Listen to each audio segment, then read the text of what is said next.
Sebelumnya aku ucapkan selamat datang untuk kalian yang baru melihat channel ini, dan semoga kalian selalu sehat dan selalu mempunyai hidup yang sejahtera dalam segala aspek di kehidupan kalian semua. Dan untuk kalian yang sudah tahu channel ini, aku ucapkan terima kasih banyak kepada kalian karena kalianlah yang bikin aku selalu semangat terus membuat video short dan video long di YouTube ini.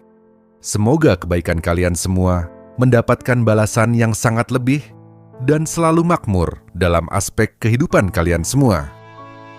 Sekarang kita lanjut ke pembahasan inti video ini.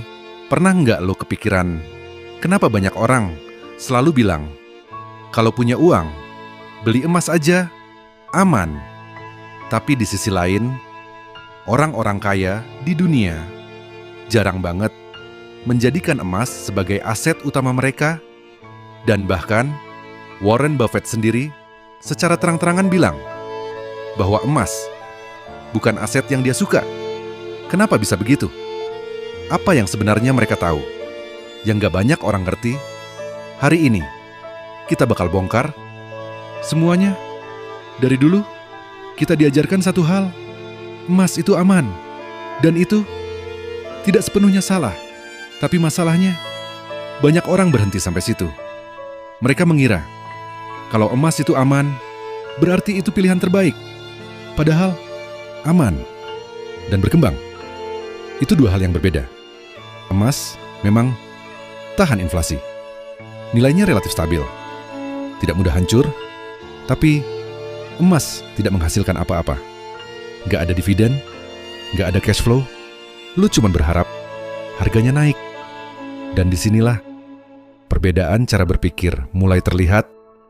Orang kaya tidak hanya mencari aman, mereka mencari aset yang bekerja, aset yang menghasilkan, aset yang berkembang. Kalau lu punya 100 juta, lu punya dua pilihan. Beli emas atau masukkan ke aset produktif. Emas, diam. Aset produktif, bergerak. Aset produktif bisa menghasilkan uang, bertumbuh, menggandakan nilai, dan ini yang dipilih oleh hampir semua orang kaya. Warren Buffett pernah bilang, kalau lo kumpulkan semua emas di dunia, dan lo tumpuk jadi satu, dia tetap diam, tidak menghasilkan apa-apa. Bandingkan dengan perusahaan yang setiap hari menghasilkan uang. Tapi yang menarik, tahun 2020, dia sempat masuk ke saham tambang emas. Lalu, dia keluar lagi. Kenapa? Karena bagi dia, emas bukan fondasi. Dia hanya memanfaatkan momentum, bukan menjadikannya sistem. Sekarang kita bandingkan secara nyata. Emas stabil, aman, tapi tidak produktif. Saham dan bisnis naik turun, tapi berkembang, menghasilkan uang.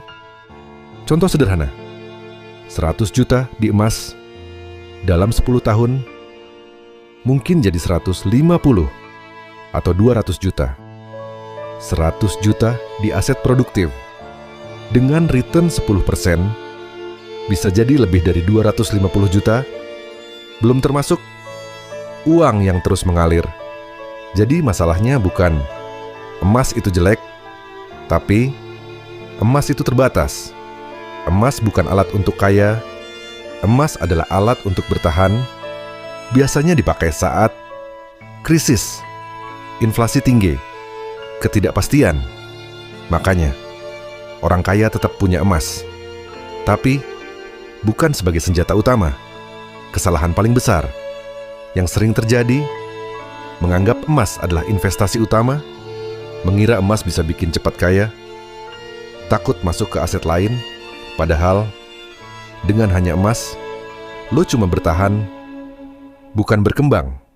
Kalau lo mau realistis, gunakan keseimbangan, mayoritas di aset produktif, sebagian di aset stabil, sedikit di emas. Karena hidup butuh pertumbuhan, keamanan, dan keseimbangan. Jadi sekarang lo ngerti, orang kaya bukan gak beli emas, mereka cuman tidak menggantungkan masa depan mereka di emas. Karena mereka tahu emas itu melindungi, tapi aset produktif yang membebaskan. Dan sekarang pertanyaannya, lu mau sekadar aman atau lu mau berkembang? Karena pada akhirnya bukan soal apa yang lu beli, tapi apakah uang lu bekerja atau hanya diem? Suatu hari nanti lu akan melihat ke belakang dan sadar keputusan kecil hari ini menentukan arah hidup lo. Emas itu bikin lo aman, tapi bukan bikin lo bebas.